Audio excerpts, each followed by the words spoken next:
Good morning, everyone. My name is Carista Hanna, and I'm going to start things off with this wonderful quote by Mary Lou Retton. Each of us has a fire in our hearts for something. Our goal in life is to find it and keep it. This morning, I'm going to tell you a little bit about myself, where I am from, what sport I did for 13 years that's allowed me to travel all over the nation, my biggest passion in life. First, I'm going to tell you about where I'm from. I am from a very small town about 2.5 hours west of Chicago called Elizabeth, Illinois.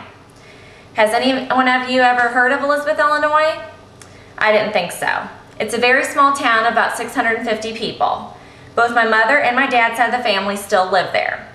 I was one, including my mother and my brother, that currently don't live there anymore. I will give you the reason why here in a minute. It is a farming community. The average household income is around $45,000. My grandparents still own the only car dealership in town, which is also one of the largest employers in town. It has been in our family for over 100 years. Both of my grandparents still work there, along with my cousins and uncles. I spent a lot of time there growing up. Coming from such a small town and not having much money growing up has shaped me for who I am today. I'm still a very small town girl at heart, but have adjusted quite well to city life. Now to explain why or how I left Elizabeth, Illinois. My mother enrolled me in gymnastics when I was 3 years old. I started off doing gymnastics about once a week, and as I got older and got better and better, I was approached when I was in 6th grade to do a traveling gymnastics team. It was a huge sacrifice for my parents and also for myself. My parents had to pay about $300 per month, and I had to be in the gym 4 to 5 days per week for about 3 hours per day. My parents knew how much I loved the sport, so we all decided that I needed to move up to the next level. Over the next 4 years, I competed and won many medals all over the nation. My head gymnastics coach ended up moving to Texas when I was a freshman in high school. That is when my parents had to make a very tough decision. The decision to move to Kentucky to be trained by a top coach at the University of Kentucky. I trained and competed under the supervision for the next 2 years until I ended up breaking both of my feet.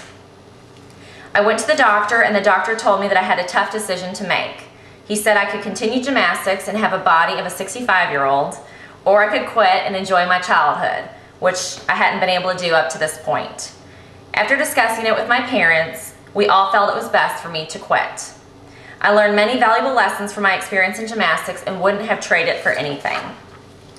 The third and most important thing to learn about me is my incredible passion for animals. I grew up saving cats, dogs, etc. Now, as an adult, I continue to save as many animals as I possibly can. I have saved many dogs and cats over the years, and I truly do it out of the kindness of my heart.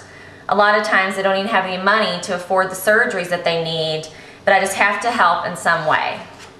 I actually saved 5 kittens when I was working for a home builder about 4 years ago. The mother actually left the kittens in the crawl space. I ended up taking all the kittens to the Humane Society, only to find out that I had to pay $25 per kitten. That was one of my good deeds for the year. In closing, I hope that all of you have learned a little bit about me through where I'm from, my gymnastics career, and also my love for animals. Thank you.